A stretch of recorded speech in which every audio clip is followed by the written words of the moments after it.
La pluie tombait doucement sur les immenses fenêtres du Whitmore Grand Hotel. Elle transformait la silhouette de Manhattan en une aquarelle de lumière dorée et argentée. À l'intérieur, des lustres en cristal projetaient des reflets chauds sur le sol en marbre poli. Un quatuor à cordes emplissait l'air d'une musique si élégante qu'elle semblait presque irréelle. Audrey Simmons se déplaçait avec précaution dans la foule. Elle tenait un porte-bloc contre sa hanche. Autour d'elle, des donateurs, des célébrités et des personnalités mondaines évoluaient en costumes sur mesure et robes de créateurs. Le gala annuel de la Fondation pour les arts des enfants était le plus grand événement que son organisation accueillait de toute l'année. Des mois de préparation avaient mené à cette seule nuit. Chaque centre de table, chaque choix d'éclairage, chaque photographie encadrée exposée le long des murs de la salle de bal était passée entre ses mains. À 27 ans, Audrey avait appris que le travail invisible était souvent le plus difficile. Les invités admiraient le tableau final. Très peu remarquaient la personne qui l'avait composé. Et honnêtement, elle préférait que ce soit ainsi. De l'autre côté de la salle, un mouvement soudain a parcouru la foule, comme une ondulation sur une eau calme. Les conversations se sont adoucies, les têtes se sont tournées. Des gens qui, quelques instants auparavant, parlaient avec assurance semblaient soudain désireux d'être remarqués. Audrey n'a pas eu besoin de regarder pour savoir que quelqu'un d'important était arrivé. Manhattan avait son propre langage du pouvoir. Elle le reconnaissait instantanément. Ce qu'elle ne savait pas, c'est que ce soir-là, ce langage était sur le point de changer sa vie. Près de l'entrée de la salle de bal, Raphaël Marino est entré sous un flot de lumière dorée. À 34 ans, il se déplaçait avec l'assurance tranquille d'un homme habitué à l'attention, mais qui ne cherchait pas à l'attirer. Son costume anthracite lui allait parfaitement. Ses cheveux sombres étaient soigneusement peignés en arrière. Autour de lui se déplaçaient plusieurs associés qui se fondaient parfaitement dans l'événement, tout en faisant sentir leur présence à tout le monde. La richesse expliquait certaines réactions, l'influence en expliquait d'autres. Pourtant, ni l'une ni l'autre ne justifiait pleinement l'effet que Raphaël avait sur une pièce. Les gens faisaient de la place sans qu'on le leur demande. Audrey ne l'a remarqué que parce que tout le monde l'a fait. Elle a levé les yeux de son porte-bloc et a immédiatement détourné le regard. Encore un donateur puissant. Encore un homme riche dont les gens attendaient quelque chose. Elle avait passé des années à regarder des hommes riches arriver à des événements caritatifs, cherchant moins des causes à soutenir que de l'admiration. Son attention est revenue à son travail. Malheureusement pour elle, Raphaël a remarqué ce regard. Et plus important encore, il a remarqué à quelle vitesse il a disparu. La plupart des gens le fixaient. Audrey l'a ignoré en moins de 2 secondes. Un léger sourire a effleuré le coin de sa bouche avant de disparaître. De l'autre côté de la salle, le quatuor a entamé un morceau plus lent. Des couples ont commencé à se diriger vers la piste de danse sous les lustres. Un membre du conseil d'administration s'est approché d'Audrey avec un sourire nerveux. « La liste des invités est ravie », dit-il à voix basse, surtout pour M. Marino. Audrey a hoché la tête poliment. « C'est bon pour la collecte de fonds. »« Vous devriez vous présenter. »« Pourquoi? Parce que tout le monde veut une présentation. » Audrey a regardé vers la piste de danse. Ça a l'air épuisant. Le membre du conseil a ri maladroitement avant de s'éloigner. À moins de 20 pieds de là, Raphaël a entendu chaque mot. Son expression est restée inchangée, mais son attention est restée fixée sur elle. 1 heure a passé. Les discours ont commencé. Les promesses de dons ont été annoncées. Les applaudissements ont résonné dans la salle de bal. Audrey est restée occupée, se déplaçant entre les tables, coordonnant les emplois du temps, résolvant les problèmes avant que quiconque ne les remarque. Il était presque 11 heures quand elle a finalement fait une pause près du bord de la piste de danse. La musique s'est adoucie. Les invités se balançaient sous les lustres. Pour la première fois de la soirée, elle s'est permis de respirer. Puis une ombre s'est projetée sur le sol en marbre devant elle. Audrey a levé les yeux. Raphaël Marino se tenait là, assez près pour une conversation, bien plus près qu'elle ne s'y attendait. Autour d'eux, plusieurs invités proches se sont immédiatement désintéressés de tout en écoutant secrètement chaque mot. « Voulez-vous danser avec moi ?» demanda-t-il. La question était simple, sa voix était calme. Pas d'arrogance, pas de présomption, juste de la confiance. Audrey a cligné des yeux 1 fois, puis 2. Elle pouvait presque sentir des dizaines de regards se tourner vers elle. « Non », dit-elle. Un silence s'ensuivit, pas un silence complet. Le quatuor continuait de jouer, Les verres s'entrechoquaient encore. Les conversations se poursuivaient ailleurs. Pourtant, pour ceux qui étaient les plus proches, le moment semblait figé. Raphaël s'attendait à de l'agacement, peut-être de la surprise. Au lieu de cela, elle a vu quelque chose de totalement différent, de la curiosité. « Non », répéta-t-il. « Je travaille, dit-elle. Et même si ce n'était pas le cas, je ne danse pas vraiment avec des inconnus. » Un battement de cœur passa, puis un autre. Raphaël étudia son visage comme si elle était devenue la personne la plus intéressante de la pièce. Ce qu'elle ne savait pas, c'est que personne ne l'avait publiquement refusé depuis des années. Pas parce qu'ils avaient une peur, mais parce qu'ils voulaient généralement quelque chose. Pour la première fois de la soirée, Raphaël a souri. Un vrai sourire, petit, sincère, dangereux seulement parce qu'il signifiait qu'il avait pris une décision. Il se pencha légèrement, baissant la voix pour qu'elle seule puisse entendre le mot qui suivit. « Mienne ». Le souffle d'Audrey se coupa. Raphaël recula et s'éloigna, la laissant le regarder partir. La musique continuait et les lustres scintillaient au-dessus d'elle. Et quelque part sous l'élégance du gala, quelque chose venait de commencer, que ni l'un ni l'autre ne comprenaient encore. La salle de bal n'a pas changé après le départ de Raphaël Marino. Le quatuor a continué de jouer, les coupes de champagne captaient toujours la lumière des lustres. Les donateurs continuaient de sourire pour les photographies. Pourtant, pour Audrey Simmons, quelque chose semblait différent. C'était comme si une seule phrase avait changé l'air autour d'elle. Elle est restée figée pendant plusieurs secondes avant de se forcer à bouger de nouveau. Il y avait du travail à finir, des emplois du temps à confirmer, des fournisseurs à coordonner, des articles de vente aux enchères à sécuriser avant minuit, des tâches pratiques, des tâches réelles, celles qui avaient un sens, pas des murmures mystérieux d'étrangers puissants. Elle a passé les 40 minutes suivantes à se déplacer dans le gala avec une concentration déterminée. Chaque fois que ses pensées revenaient à Raphaël, elle les redirigeait vers son travail. Malheureusement, l'univers ne semblait pas vouloir coopérer. Partout où elle se tournait, quelqu'un parlait de lui. Les membres du conseil discutaient des dons, les invités louaient son influence, les organisateurs de l'événement célébraient la taille de sa contribution. À la fin de la soirée, Audrey était complètement fatiguée d'entendre son nom. Peu après minuit, les derniers invités ont commencé à partir. La grande salle de bal s'est lentement vidée. Le personnel démontait les présentoirs tandis que les équipes de maintenance roulaient du matériel sur les sols en marbre poli. Dehors, une pluie fine continuait de tomber sur Manhattan. Audrey a finalement rassemblé ses affaires et a franchi les portes tournantes de l'hôtel. L'air frais lui a caressé le visage. La ville semblait plus calme maintenant. Les taxis se déplaçaient dans les rues mouillées, des reflets scintillaient sous les lampadaires. Pour la première fois de la soirée, elle se sentait seule. Elle a accueilli ce sentiment. Ce qu'elle ne savait pas, c'est qu'à moins d'un pâté de maison de là, Raphaël Marino était assis sur la banquette arrière d'une berline noire. À travers la vitre mouchetée de pluie, il la regardait quitter l'hôtel. Il ne la regardait pas avec obsession. Il la regardait avec curiosité. Il y avait une différence, bien que peu de gens autour de lui la comprennent. En face de lui était assis Dominic, l'un de ses plus proches conseillers. « Vous avez ignoré des gouverneurs, des sénateurs et des milliardaires ce soir », a dit Dominic. Pourtant, d'une manière ou d'une autre, l'organisatrice de l'événement est devenue la personne la plus intéressante de la pièce. Raphaël a regardé par la fenêtre. Elle a dit non. Dominic a ri doucement. « C'est tout ?»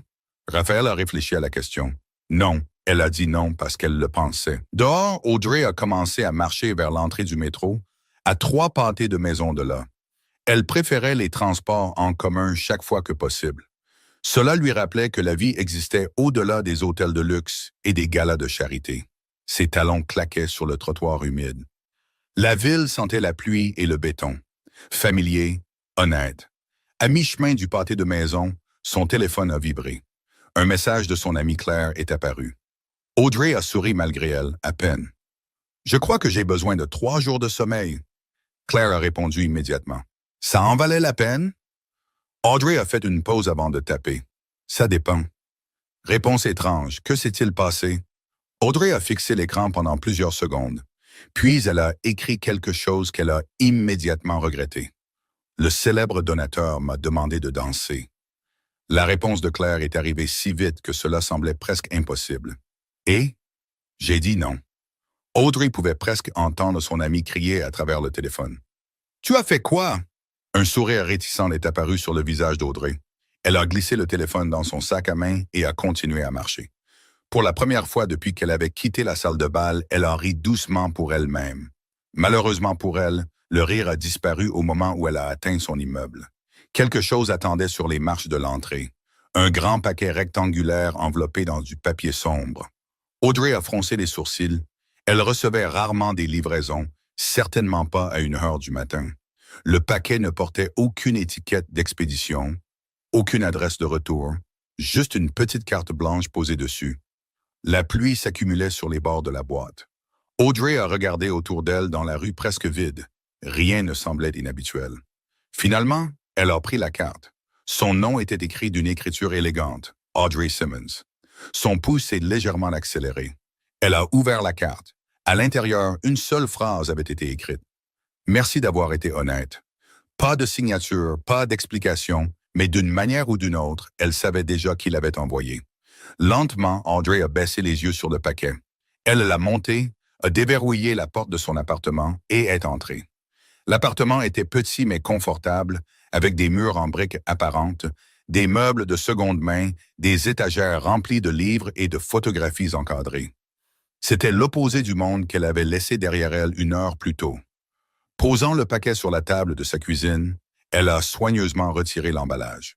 À l'intérieur se trouvait une photographie encadrée du gala. Pas de Raphaël, pas des donateurs, pas de la salle de bal. Elle montrait Audrey elle-même, plus tôt dans la soirée, debout à côté d'une des expositions d'art pour enfants, en train de parler à un jeune invité. Elle n'avait même pas réalisé que quelqu'un prenait des photos. Sous la photographie se trouvait une autre carte. Celle-ci contenait 6 mots.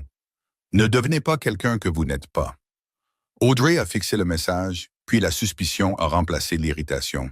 Elle a regardé à nouveau la photographie. Elle était belle, réfléchie, presque personnelle, et d'une certaine manière, cela la rendait encore plus troublante. Seule dans son appartement à 1h30 du matin, Audrey a soudain réalisé une chose. Raphaël Marino ne l'avait pas oublié, et quelque chose lui disait que ce n'était que le début. Audrey a mal dormi, non pas parce que Manhattan était bruyant. Elle vivait dans la ville depuis assez longtemps pour traiter les sirènes et le trafic lointain comme une musique de fond. Ce qui la tenait éveillée, c'était la photographie posée sur la table de sa cuisine. Le lendemain matin, à 7 heures, une pâle lumière du soleil s'étirait sur le mur de briques apparentes de son appartement. L'image encadrée était exactement là où elle l'avait laissée. Audrey se tenait à côté de la cafetière, la fixant par-dessus le bord de sa tasse. Plus elle la regardait, plus elle se sentait étrange. Ce n'était pas cher, ce n'était pas romantique, ce n'était même pas particulièrement personnel, mais d'une manière ou d'une autre, cela révélait quelque chose que très peu de gens remarquaient. La photographie la capturait quand elle pensait que personne ne regardait. Pas en train de gérer les donateurs, pas en souriant poliment, pas en faisant du réseautage. Elle aidait simplement un jeune de 12 ans, nerveux, à expliquer une peinture à un groupe d'inconnus. L'expression sur son visage semblait authentique, à l'aise, heureuse. Cette prise de conscience la troublait plus que le cadeau lui-même. La plupart des gens puissants collectaient des informations parce qu'ils voulaient un avantage. Cela semblait différent. À 8h30, elle était déjà de retour au bureau de la Fondation, situé dans un entrepôt rénové du Lower Manhattan. De grandes fenêtres remplissaient l'espace de lumière naturelle. Des bénévoles se déplaçaient entre les bureaux, transportant des tasses de café et du matériel d'événement. Le gala avait été un succès. Tout le monde semblait plein d'énergie. Tout le monde sauf Audrey. Claire l'a repéré immédiatement. Et on dirait que quelqu'un a passé la nuit à se cacher sous ton lit. Audrey a soupiré. C'est à peu près ça. Claire l'a suivi vers une salle de conférence. Le milliardaire mystérieux a envoyé un autre cadeau. Audrey s'est arrêtée de marcher. Comment sais-tu que c'était lui? Claire a souri. Parce que les hommes normaux ne livrent pas de photographies encadrées après minuit. Audrey détestait que cette réponse ait du sens. Avant qu'elle ne puisse répondre, son attention s'est portée sur la réception. Un coursier venait d'entrer, transportant un grand paquet plat. La réceptionniste est regardée autour d'elle avant d'appeler le nom d'Audrey. Plusieurs employés se sont immédiatement tournés pour regarder. S'il te plaît, dis-moi que ce n'est pas pour moi. Malheureusement, ça l'était. 10 minutes plus tard, elle était assise seule dans la salle de conférence, fixant le paquet. Aucune marque d'entreprise, aucune information sur l'expéditeur. Exactement comme le premier. À l'intérieur se trouvait un autre cadre. Cette fois, l'image montrait un vieil immeuble. Briques rouges, colonnes blanches, un modeste centre communautaire quelque part en dehors de la ville. Audrey a froncé les sourcils. Elle ne l'avait jamais vu auparavant. Collé au dos se trouvait une note manuscrite. Tout ce qui est important ne se passe pas dans les salles de conseil. Pas de signature, encore une fois. Audrey s'est penchée en arrière dans sa chaise. La confusion a lentement remplacé l'agacement. Pourquoi envoyer ça? Pourquoi cet immeuble? Pourquoi elle? À ce moment précis, à moins de 2 kilomètres de là, Raphaël Marino était assis dans un bureau d'angle surplombant le fleuve Hudson. Des fenêtres allant du sol au plafond reflétaient les nuages gris du matin. Plusieurs cadres discutaient de contrats autour d'une table de conférence polie. Raphaël écoutait tranquillement jusqu'à ce que son téléphone vibre. Un seul message de Dominique est apparu. Paquet livré. Raphaël a jeté un coup d'œil à l'image jointe sous le texte. Audrey, assise seule dans la salle de conférence de la Fondation, étudiant la photographie avec une confusion évidente. Un léger sourire est apparu avant qu'il ne verrouille l'écran. « Bonne nouvelle ?» a demandé un des cadres. Raphaël a reporté son attention sur la réunion. Potentiellement, de retour à la Fondation, Audrey a retourné le cadre. Quelque chose dans le bâtiment lui semblait familier.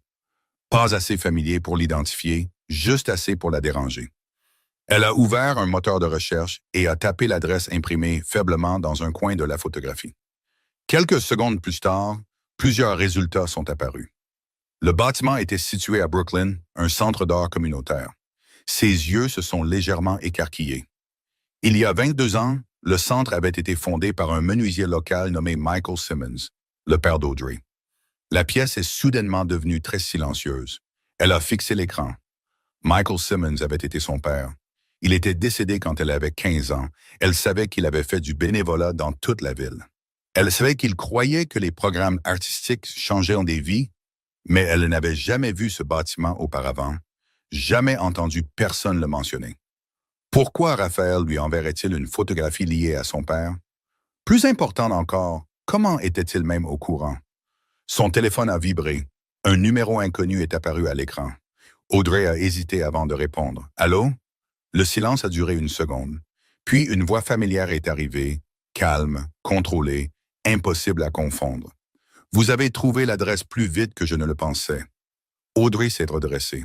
« Comment avez-vous eu ce numéro? » « Bon après-midi à vous aussi.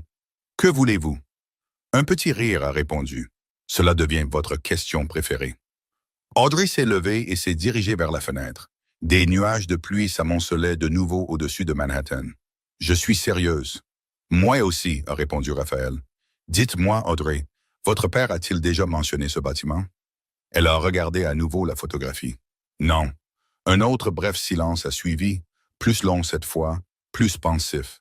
« Intéressant, » a dit Raphaël doucement. « Très intéressant. » Avant qu'Audrey ne puisse demander ce qu'il voulait dire, la ligne a été coupée. Elle a fixé le téléphone, puis la photographie, puis la vieille image du centre communautaire fondé par un homme qu'elle pensait connaître complètement. Pour la première fois, Audrey a commencé à soupçonner que le mystère entourant Raphaël Marino pourrait être plus petit que le mystère entourant sa propre famille.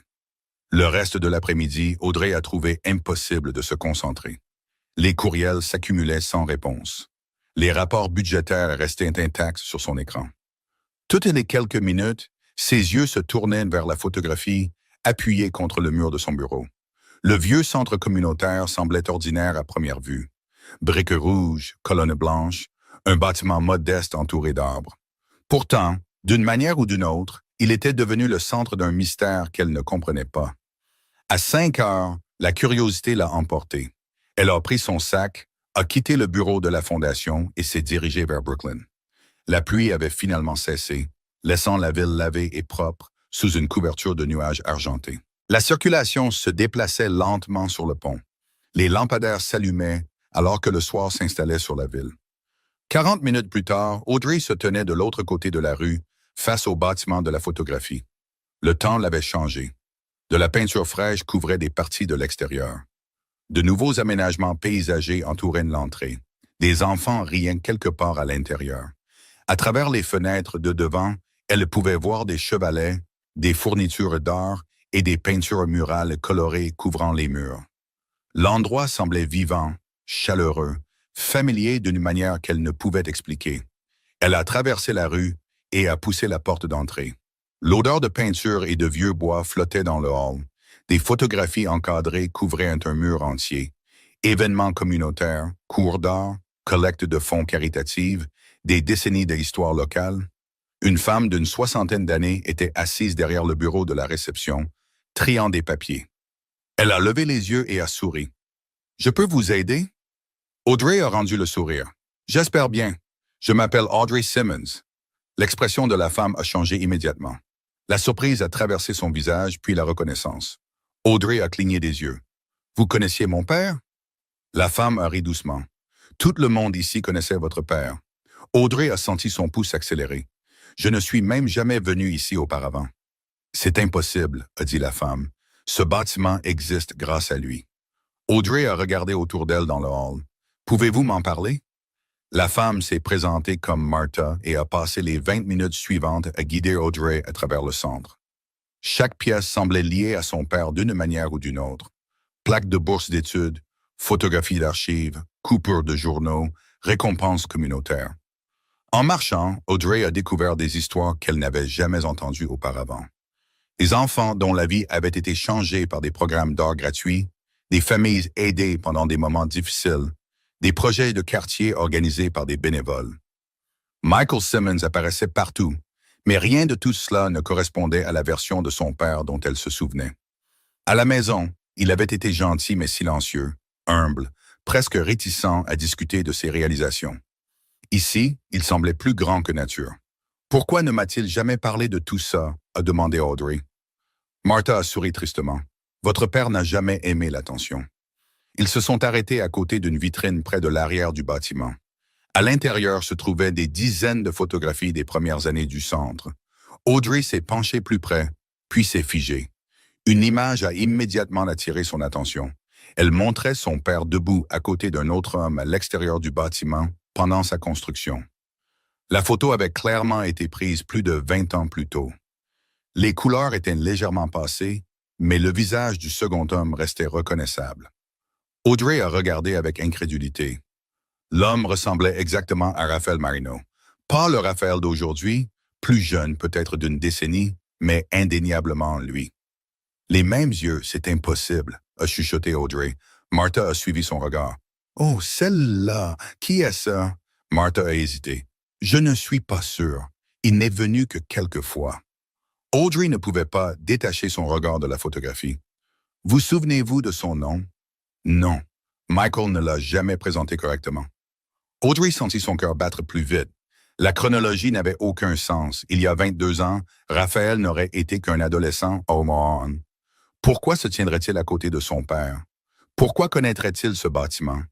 Pourquoi lui enverrait-il des photographies liées à celui-ci?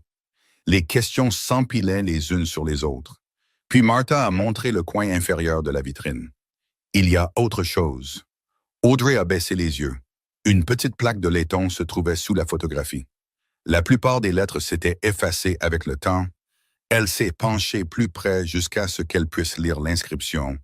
Dédiée au partenariat qui a rendu ce rêve possible. Michael Simmons et la fondation de la famille Marino. Audrey est devenue complètement immobile. Dehors, le tonnerre a grondé doucement au-dessus de Brooklyn. À l'intérieur, le bruit du centre semblait disparaître. La fondation de la famille Marino, le nom résonnait dans son esprit. Soudain, l'intérêt de Raphaël ne semblait plus aléatoire. Il ne ressemblait plus à de la curiosité. Il semblait lié à quelque chose de beaucoup plus ancien, quelque chose d'enfoui, quelque chose que ni son père ni personne d'autre n'avait jamais expliqué.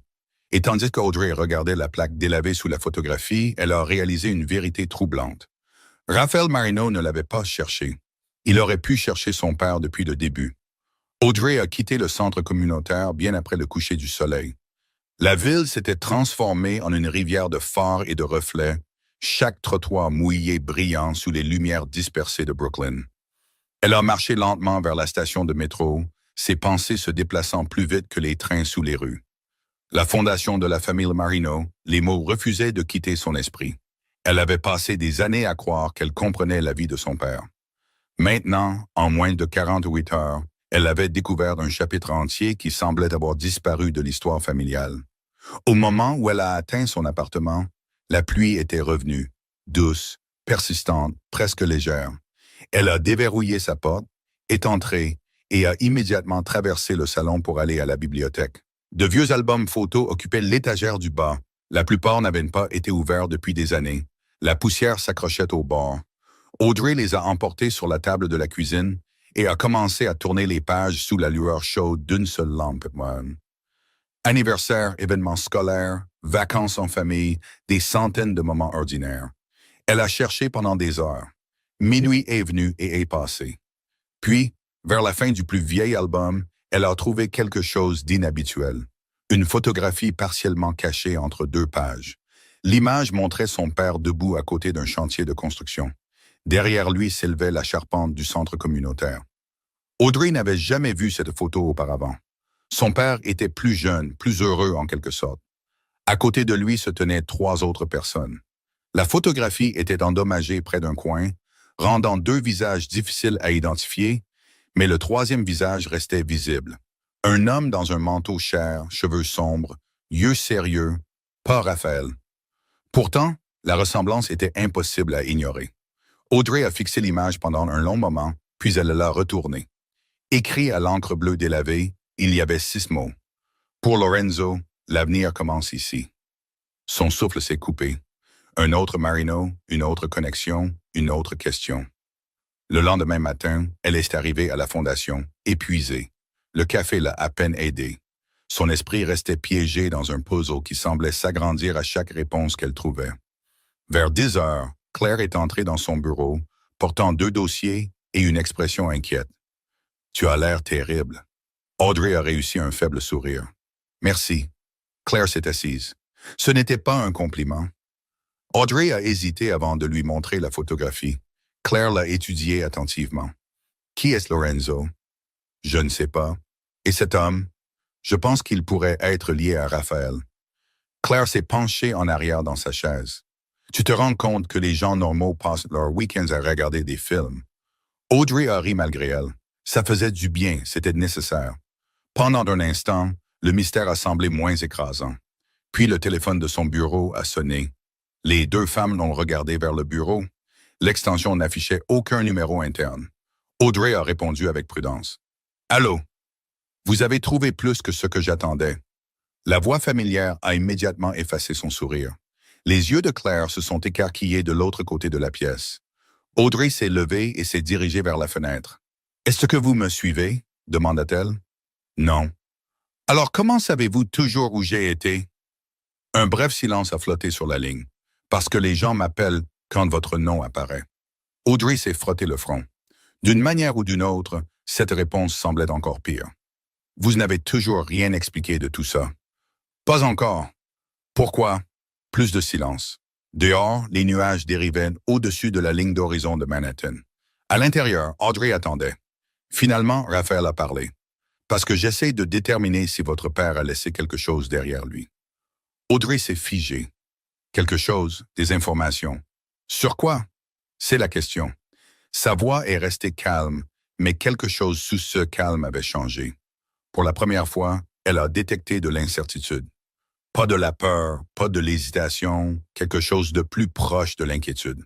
« Si vous en savez tant, » a dit Audrey prudemment, « pourquoi continuez-vous à me poser des questions? » Une autre pause a suivi, plus longue cette fois.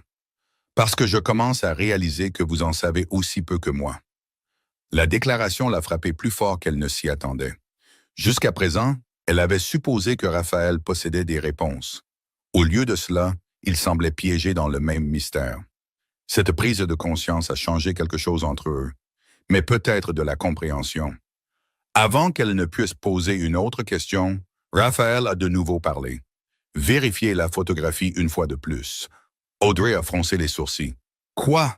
Celle que vous avez trouvée la nuit dernière? Comment savez-vous que j'ai trouvé une photographie? » Vérifiez la photographie. La ligne a été coupée. Audrey a lentement baissé le téléphone. Claire la regardait déjà. Dis-moi que ce n'était pas lui. Audrey a ignoré la question. Son pouce était accéléré. Elle a sorti la photographie de son sac et l'a posée sur le bureau. Cette fois, elle a examiné chaque détail attentivement. Le chantier de construction, son père, le bâtiment inachevé, l'homme plus âgé. Puis elle a remarqué quelque chose qu'elle avait manqué auparavant. Près du bord de l'image, à peine visible derrière une pile de bois, se tenait un adolescent. Le visage était partiellement masqué par l'ombre. Pourtant, même après 22 ans, Audrey l'a reconnu instantanément. C'était Raphaël Marino. Et soudain, le mystère ne concernait plus une fondation, un bâtiment ou un partenariat oublié. D'une manière ou d'une autre, incroyablement, Raphaël avait été lié à sa famille pendant presque toute sa vie. Audrey a passé le reste de la journée incapable de penser à autre chose. La photographie est restée sur son bureau bien après que tout le monde ait quitté le bureau. Dehors, par les fenêtres, Manhattan brillait sous un rideau de lumière nocturne, mais son attention n'a jamais quitté l'image délavée. Il y a 22 ans, un Raphaël adolescent se tenait à seulement quelques mètres de son père. Pas comme un étranger de passage sur un chantier, pas comme un donateur distant. Il avait été là, présent, connecté, tissé d'une manière ou d'une autre dans un chapitre de l'histoire de sa famille que personne n'avait jamais mentionné. À 7 heures, le bureau de la Fondation était presque vide. Le bourdonnement des ordinateurs s'était estompé. Les équipes de nettoyage se déplaçaient silencieusement dans les couloirs lointains. Audrey a rassemblé ses affaires et a glissé la photographie dans son sac. Audrey avait besoin de réponses. Malheureusement, chaque réponse semblait mener à une autre question. Alors qu'elle entrait dans l'ascenseur, son téléphone a vibré. Un message texte inconnu est apparu à l'écran. Regardez dans la salle de stockage, 3e étage, couloir Est. Pas de signature, pas d'explication. Audrey a retenu sa respiration un instant. Puis elle a regardé autour d'elle dans l'ascenseur vide. Le message aurait pu venir de n'importe qui, mais d'une manière ou d'une autre, elle savait exactement qui l'avait envoyé. L'irritation a immédiatement flambé. Associée à la curiosité, cela devenait une combinaison de plus en plus dangereuse. Au lieu de quitter le bâtiment, elle a appuyé sur le bouton du 3e étage. L'ascenseur est monté lentement. Quand les portes se sont ouvertes, le couloir au-delà était silencieux sous les lumières fluorescentes. La plupart des employés visitaient rarement ce niveau. De vieux dossiers et des archives y étaient stockés. Audrey a marché vers le couloir Est. Plus elle avançait, plus tout devenait silencieux. Finalement, elle a atteint une porte en métal gris marquée « Stockage ». Elle a hésité, puis l'a poussée. La poussière flottait dans d'étroits faisceaux de lumière. Des étagères s'étendaient du sol au plafond. Des boîtes remplies de décennies de dossiers de la Fondation occupaient presque tous les coins. Audrey a marché prudemment entre les rangées d'histoires oubliées. Au début, elle n'a rien vu d'inhabituel. Puis quelque chose a attiré son attention. Une boîte était ouverte sur une table voisine comme si quelqu'un l'avait récemment fouillée. Un dossier jaune reposait dessus. Son nom était écrit sur le devant. Le pouls d'Audrey s'est immédiatement accéléré. Elle s'est approchée lentement. À l'intérieur du dossier se trouvaient des copies d'articles de journaux, de programmes d'événements, de registres de dons et de photographies. Chaque document était lié d'une manière ou d'une autre au centre communautaire de Brooklyn. La plupart dataient de plus de 20 ans. Un article décrivait la cérémonie d'ouverture du centre. Un autre listait les donateurs fondateurs. Audrey a feuilleté les pages jusqu'à ce qu'elle atteigne la dernière photographie. L'image montrait son père serrant la main de Lorenzo. Cette fois, il n'y avait aucune incertitude. L'homme plus âgé de la photographie précédente avait un nom. Plus important encore, il y avait une légende sous l'image. Michael Simmons et Lorenzo Marino annoncent des plans d'expansion pour les initiatives de proximité communautaire. Audrey a fixé les mots. Plan d'expansion, partenariat, événement public. Ces hommes avaient clairement travaillé ensemble pendant des années. Pourquoi son père l'avait-il caché? Que s'est-il passé ensuite? Une note pliée a glissé d'entre les pages et a atterri sur la table. Audrey l'a dépliée avec soin. L'écriture était inconnue. La plupart des gens se souviennent du bâtiment. Personne ne se souvient pourquoi il a été construit. Elle a lu la phrase 2 fois, puis 3 fois. Des bruits de pas ont résonné quelque part au-delà de la porte de la salle de stockage. Audrey a rapidement levé les yeux. Le son a disparu aussi soudainement qu'il était apparu. Le silence est revenu. Un frisson a parcouru ses épaules. Pour la première fois, elle s'est demandé si quelqu'un d'autre que Raphaël s'intéressait à ses dossiers. À moins de 2 miles de là, Raphaël se tenait seul dans son bureau surplombant l'Hudson. Les lumières de la ville se reflétaient sur la vitre derrière lui. Dominic est entré, portant un mince dossier. « Quelqu'un a accédé aux archives », a dit Dominic. Raphaël n'a pas semblé surpris. « Audrey ?» Dominic a hoché la tête. « Exactement là où vous l'attendiez. » Raphaël est resté silencieux pendant plusieurs instants, puis il s'est tourné vers la fenêtre. « Et les dossiers ?» « Toujours incomplets. » L'expression de Dominic s'est légèrement assombrie. Les fichiers manquants ne sont pas réapparus. Raphaël a regardé de nouveau vers la ligne d'horizon. 22 ans de questions sans réponse étaient enfouies quelque part dans ces documents manquants. Des questions que son père avait passé des années à essayer de résoudre avant sa mort. Des questions dont Raphaël avait hérité. Des questions qui semblaient maintenant liées à Audrey Simmons de manière que ni l'un ni l'autre ne comprenaient pleinement.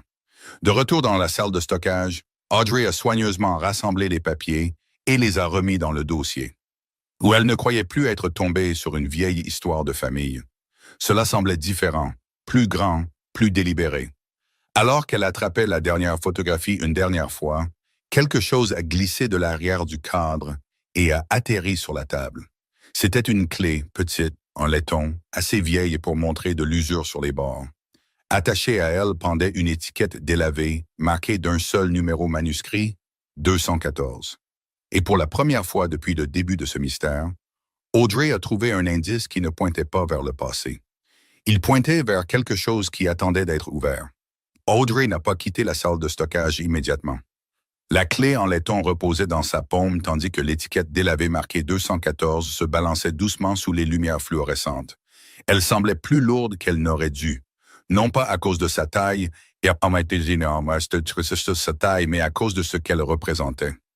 Pendant des jours, elle avait couru après des photographies, des noms et des histoires à moitié terminées, enfouies sous 2 décennies de silence. Maintenant, elle tenait quelque chose de tangible, quelque chose de réel. Une clé existait pour une raison. Une serrure existait quelque part, et quelqu'un avait voulu qu'elle la trouve. Au moment où elle est sortie du bâtiment de la Fondation, la ville s'était installée dans la soirée. Un air frais flottait dans les rues de Manhattan. Les employés de bureau remplissaient les trottoirs. Les klaxons des taxis résonnaient entre les tours de verre. Audrey a de nouveau regardé le numéro sur l'étiquette, 214. Cela lui semblait familier. Pas une adresse, pas une date, un numéro de chambre. La prise de conscience est arrivée lentement, puis d'un seul coup, elle a fouillé dans son sac et a sorti le dossier des archives. Dans l'un des anciens programmes d'événements, elle se souvenait d'avoir vu le nom d'un hôtel lié à une conférence de collecte de fonds tenue plus de 20 ans plus tôt.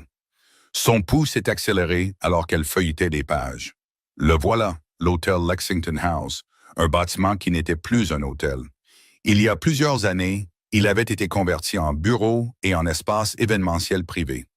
Audrey a immédiatement cherché l'adresse sur son téléphone. Le bâtiment se trouvait toujours à Midtown, et selon les plans en ligne, les numéros de chambre du 2e étage commençaient par 200, y compris 214. Moins d'1 heure plus tard, elle se tenait de l'autre côté de la rue, face à l'ancien bâtiment. La pluie menaçait au-dessus.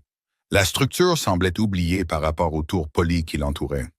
Vieilles pierres, fenêtres étroites, luminaires en laiton usés par le temps, un endroit devant lequel les gens passaient sans le remarquer. Audrey a traversé la rue. À l'intérieur, un bureau de sécurité occupait le hall. Elle s'est approchée avec une confiance étudiée.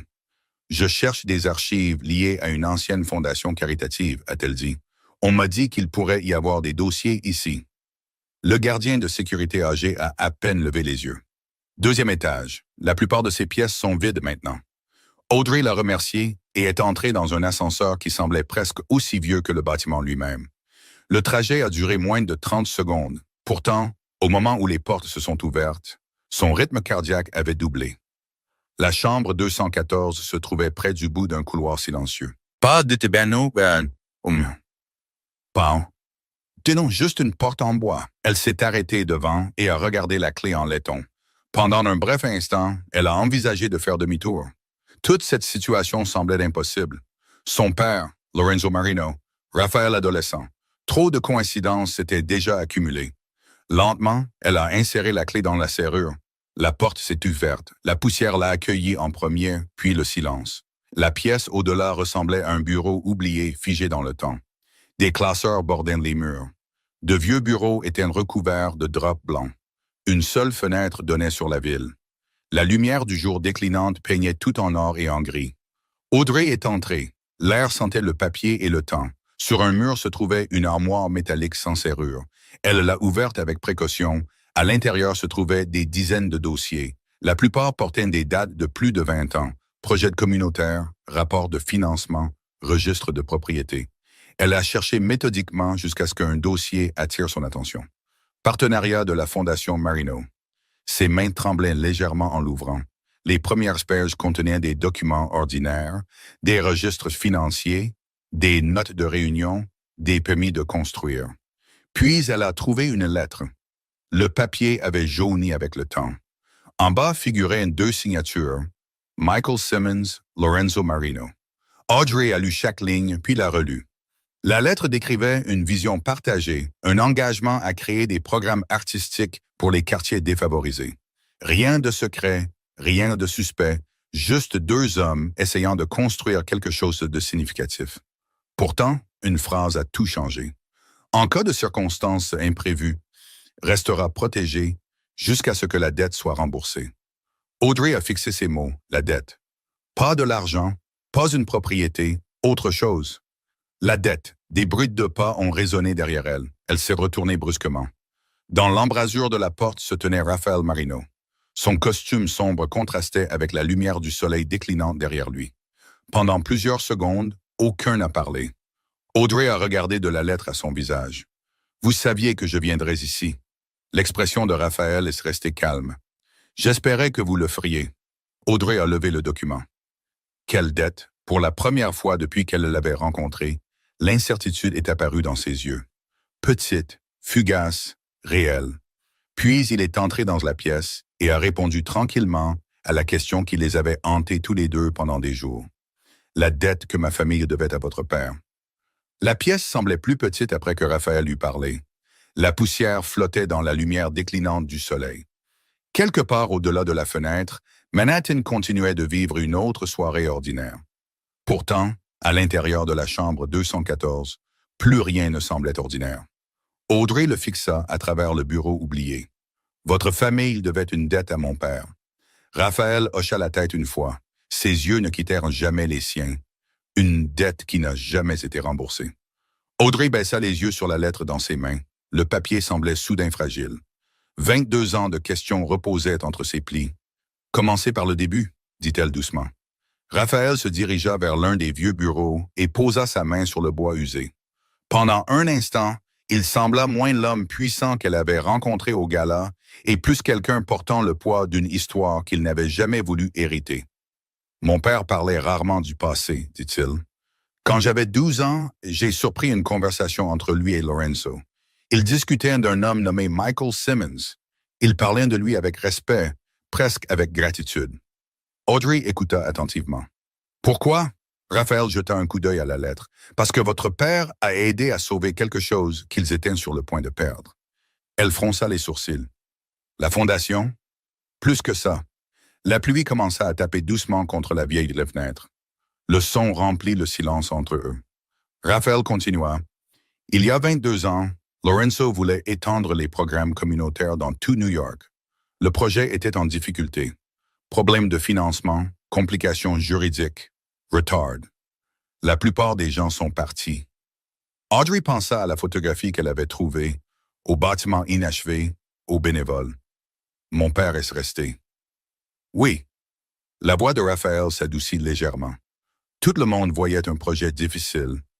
Michael Simmons voyait des enfants qui avaient besoin d'opportunités. Audrey sentit quelque chose se serrer dans sa poitrine. La description correspondait exactement au père dont elle se souvenait, gentil, têtu, tranquillement déterminé. Raphaël attrapa un autre dossier dans un tiroir de l'armoire. Contrairement aux autres, celui-ci semblait soigneusement conservé. Il le posa sur le bureau entre eux. « C'est pourquoi je suis venu le chercher. » Audrey ouvrit le dossier. À l'intérieur se trouvaient des dizaines de lettres échangées entre Michael Simmons et Lorenzo Marino. Elle commença à lire. Les mots peignaient un tableau qu'elle n'avait jamais imaginé. Deux hommes de mondes complètement différents travaillant vers le même objectif. Bourse d'études, éducation artistique, développement de quartier. Les lettres parlaient d'espoir, de responsabilité, de service. Rien sur la richesse, rien sur l'influence, juste un travail qui comptait. Audrey tourna une autre page et se figea. Une photographie glissa et atterrit sur le bureau. Celle-ci était plus claire que les autres. Son père se tenait à côté de Lorenzo Marino devant le centre communautaire. Les deux hommes souriaient. Au dos, quelqu'un avait écrit un court message. Certaines dettes ne peuvent jamais être mesurées dans dollars. Audrey déglutit difficilement. Que s'est-il passé? Demanda-t-elle. Raphaël regarda vers la fenêtre. C'est la partie que personne ne comprend vraiment. La réponse la surprit. Vous ne savez pas?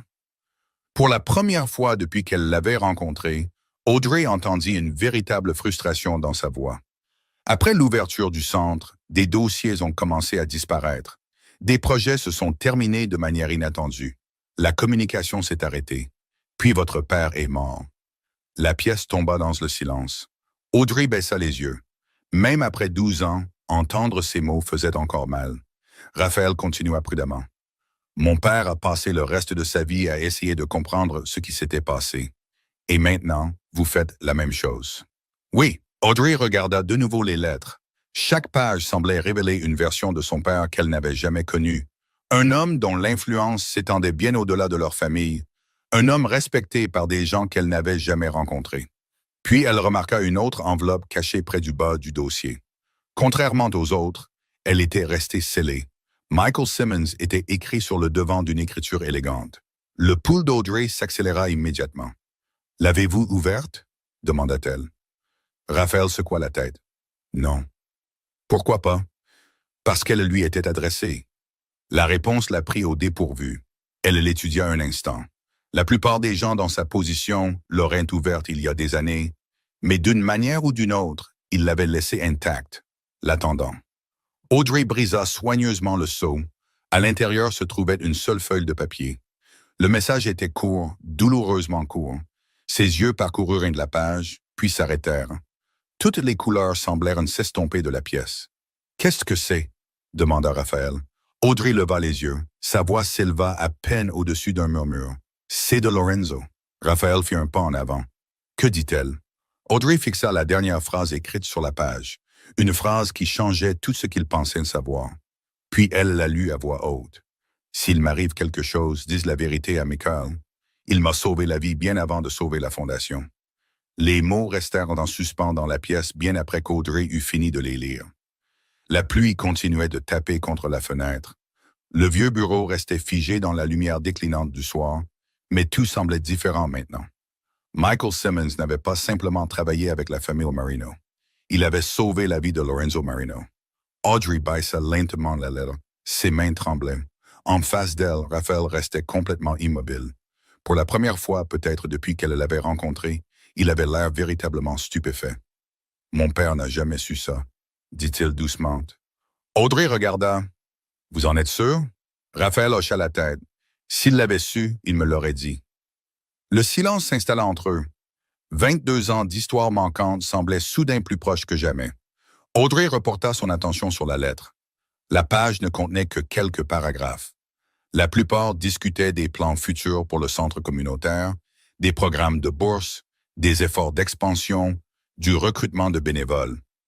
Puis elle remarqua quelque chose d'écrit sous la signature de Lorenzo. Une note manuscrite serrée dans la marge inférieure.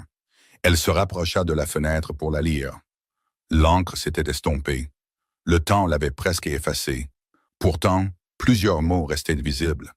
Ne faites confiance qu'aux archives conservées à Harbour House. Audrey fronça les sourcils. Harbour House? Raphaël s'approcha d'elle. Qu'est-ce que c'est? Son expression changea immédiatement. La reconnaissance traversa son visage. Je connais ce nom. Audrey sentit son pouls s'accélérer. Qu'est-ce que c'est? Raphaël regarda vers le ciel assombri à l'extérieur. Pas un lieu, un projet. Un qui a disparu. La réponse ne fit que créer plus de questions. Audrey plia soigneusement la lettre et la remit dans l'enveloppe. Vous allez devoir commencer à expliquer les choses. Un léger sourire effleura le visage de Raphaël. Juste. Il se dirigea vers l'un des vieux classeurs et s'appuya contre lui. Harbor House était censé être la plus grande initiative communautaire que Lorenzo ait jamais financée. Des programmes artistiques abordables, des bourses d'études, une formation professionnelle, tout ce en quoi votre père croyait. Audrey écouta attentivement. Personne ne sait. La voix de Raphaël devint plus basse. Le projet a disparu avant le début de la construction. Audrey secoua la tête. Les projets ne disparaissent pas comme ça. Exactement. La pièce tomba de nouveau dans le silence. Dehors, le tonnerre gronda sur Manhattan. L'orage se renforçait. Audrey regarda de nouveau les dossiers éparpillés sur le bureau. Pour la première fois, elle remarqua quelque chose de manquant. Chaque document faisait référence au centre communautaire. Plusieurs mentionnaient des plans d'expansion. Pas de proposition, pas de budget, pas de plan. C'était comme si quelqu'un avait délibérément retiré toute trace. Un frisson la parcourut. Les dossiers manquants. Raphaël hocha la tête. C'est ce que mon père a passé des années à chercher. Audrey comprit soudain. Les fichiers manquants n'étaient pas aléatoires. Quelqu'un les avait séparés de tout le reste. Quelqu'un voulait que Harbor House soit oublié. À ce moment précis, une rafale de vent fit vibrer la vieille fenêtre. Le son les fit tous les deux lever les yeux. Puis Audrey remarqua quelque chose d'étrange. Une étagère étroite se trouvait en haut du mur, au-dessus des armoires. Cachée derrière des années de poussière, si bien cachée qu'aucun d'eux ne l'avait vue auparavant. Sur l'étagère reposait une seule boîte de rangement. Petite, grise, sans marque. Raphaël suivit son regard. Était-ce là avant? Audrey secoua la tête. Aucun ne répondit. Lentement, elle traîna une chaise sur le sol et monta dessus. La poussière recouvrait la boîte. Le carton semblait fragile sous ses doigts. Elle la descendit avec précaution et la posa sur le bureau. Son rythme cardiaque résonnait dans ses oreilles. Raphaël resta à côté d'elle, regardant, attendant. Attends. Audrey ouvrit le couvercle. À l'intérieur se trouvaient seulement 3 objets. Un carnet en cuir, une photographie délavée et une enveloppe scellée. Elle prit d'abord la photographie et Lorenzo debout à côté d'une grande propriété au bord de l'eau. Derrière eux était suspendu un panneau. Harbor House Multi-Center, bientôt. Audrey le regarda avec incrédulité. Le projet avait été réel, complètement réel. Ensuite, elle attrapa le carnet. Michael Simmons était gravé sur la couverture, le journal de son père, un journal dont elle n'avait jamais connu l'existence. La découverte lui coupa le souffle. Finalement, Audrey souleva l'enveloppe scellée. Contrairement à la lettre de Lorenzo, celle-ci ne portait aucun nom sur le devant.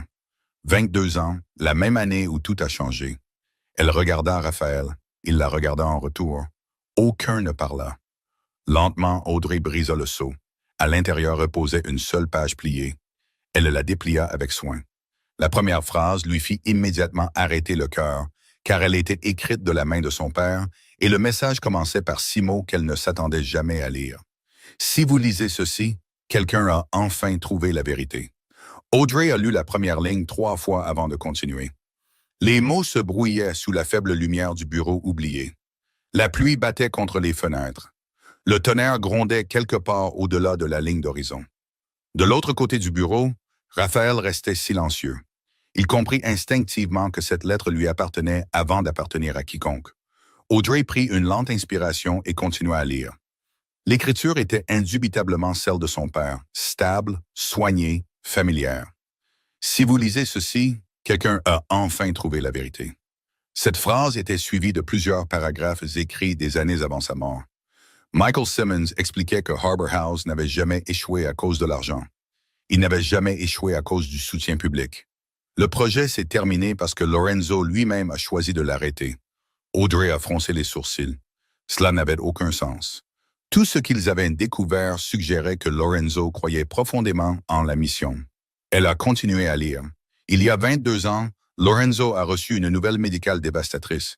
Les détails n'étaient pas inclus, seulement le résultat.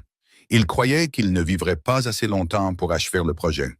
Plutôt que de laisser des promesses inachevées devenir des échecs publics, il a discrètement suspendu Harbor House et redirigé les ressources vers les programmes communautaires existants, y compris le centre qu'Audrey avait visité à Brooklyn.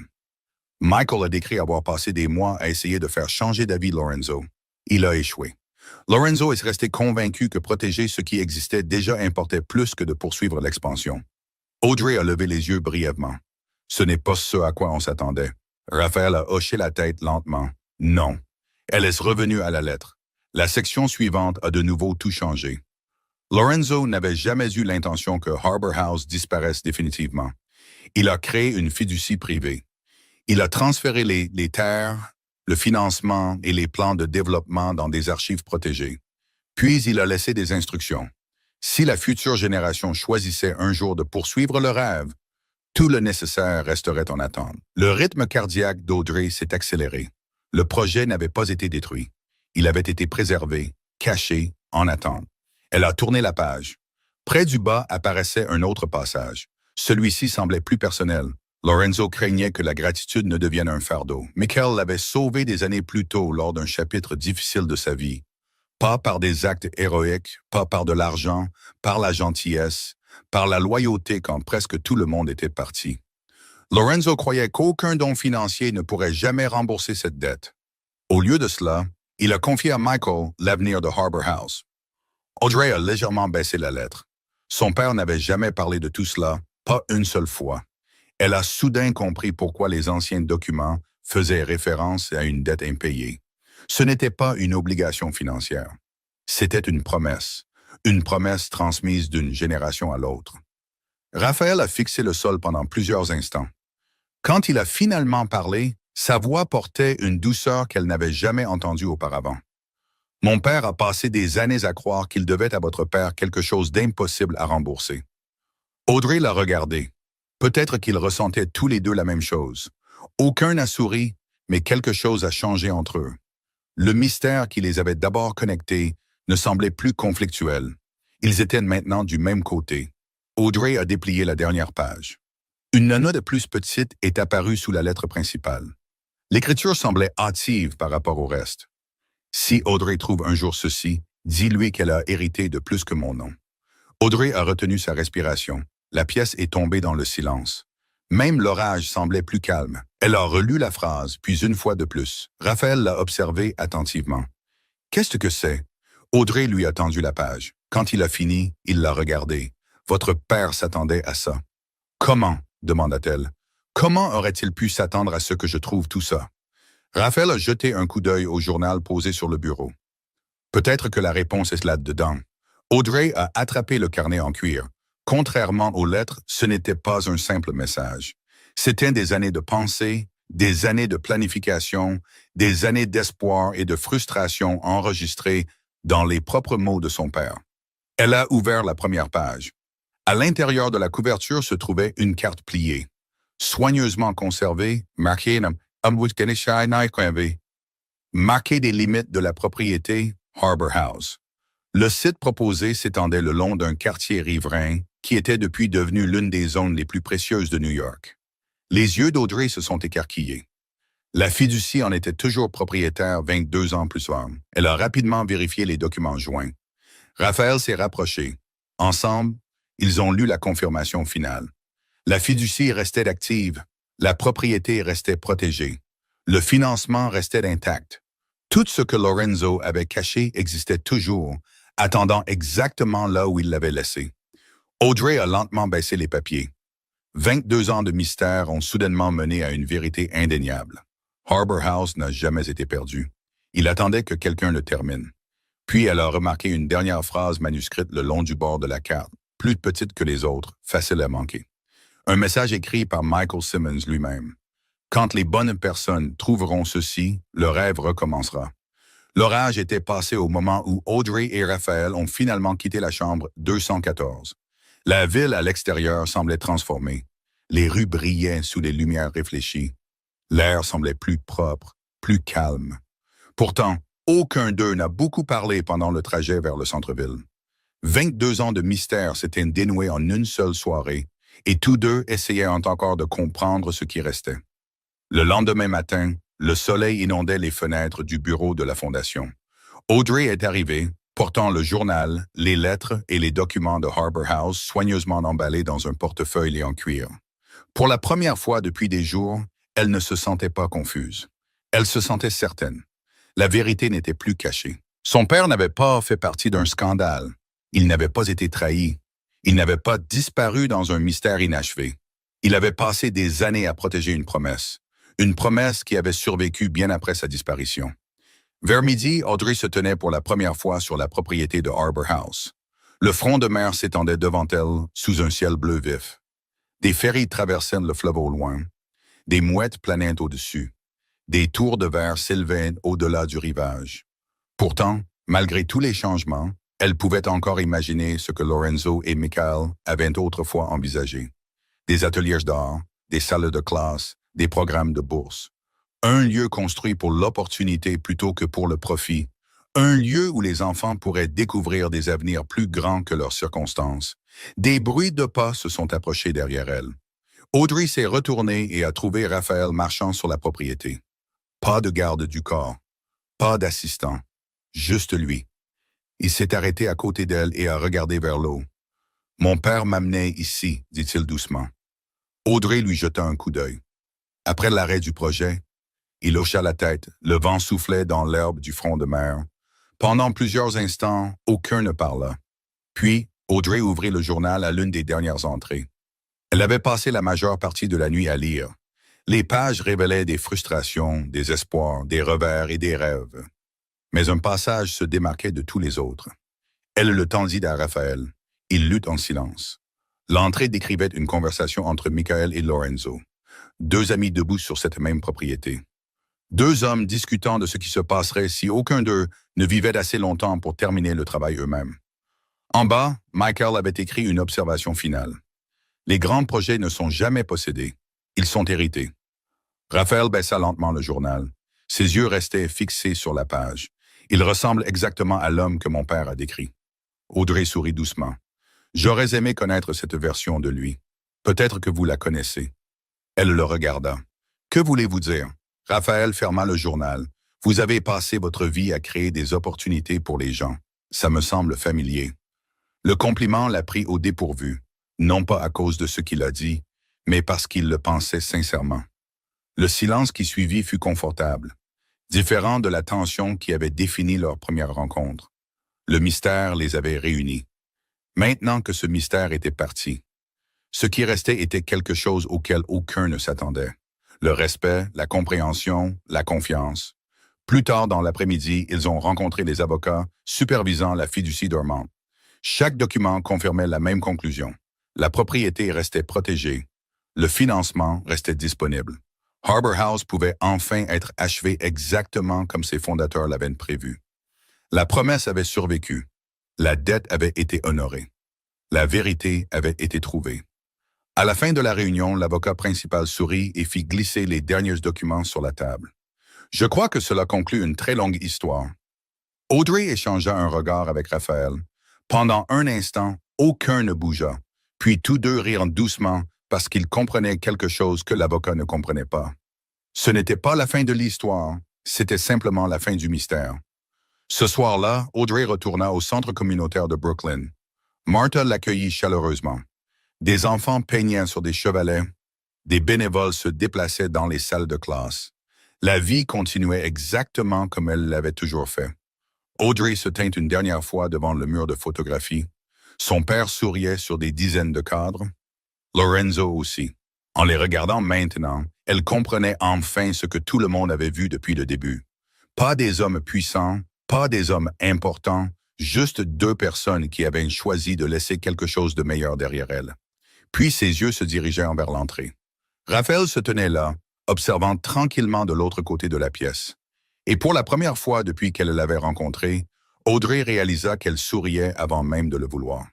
Les semaines qui suivirent se déroulèrent avec une sorte d'élan tranquille que ni Audrey ni Raphaël n'avaient anticipé. Le mystère qui les avait consumés avait disparu, remplacé par quelque chose de bien plus exigeant. La réalité.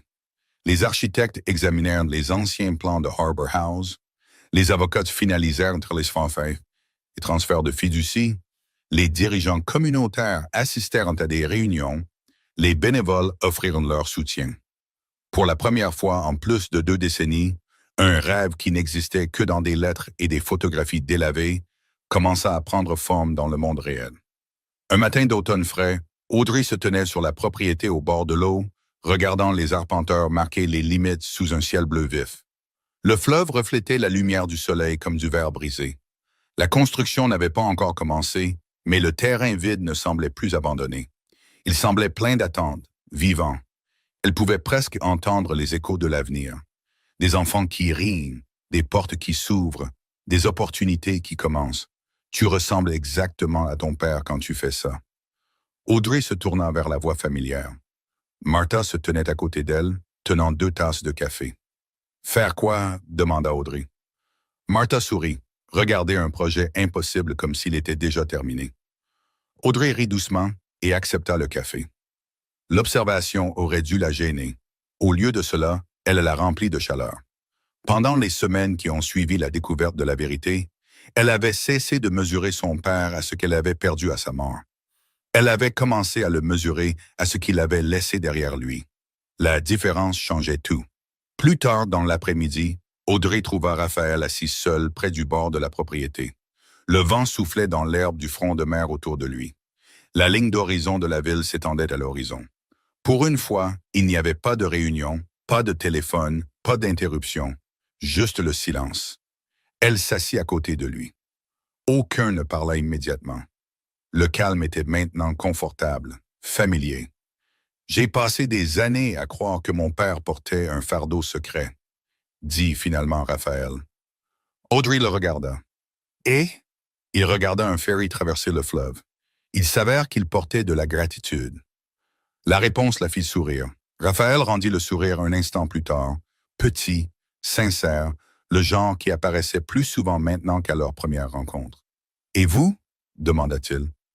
Audrey réfléchit attentivement à la question. « J'ai passé des années à croire que les gens puissants voulaient toujours quelque chose. » Raphaël haussa un sourcil. « Ça semble direct. Peut-être que ça l'est. » Il rit. Le son la surprit, non pas parce qu'il était rare maintenant, mais parce qu'elle réalisa qu'elle aimait l'entendre. La prise de conscience persista plus longtemps que prévu. Le soleil descendit plus bas sur le fleuve. Une lumière dorée peignait tout de chaleur. Aucun ne bougea. Finalement, Raphaël se tourna vers elle. « Il y a quelque chose que je devrais probablement admettre. » Audrey parut curieuse. « Ça semble dangereux. » « Possiblement. » Il fit un signe de tête vers la ligne d'horizon. « La nuit du gala.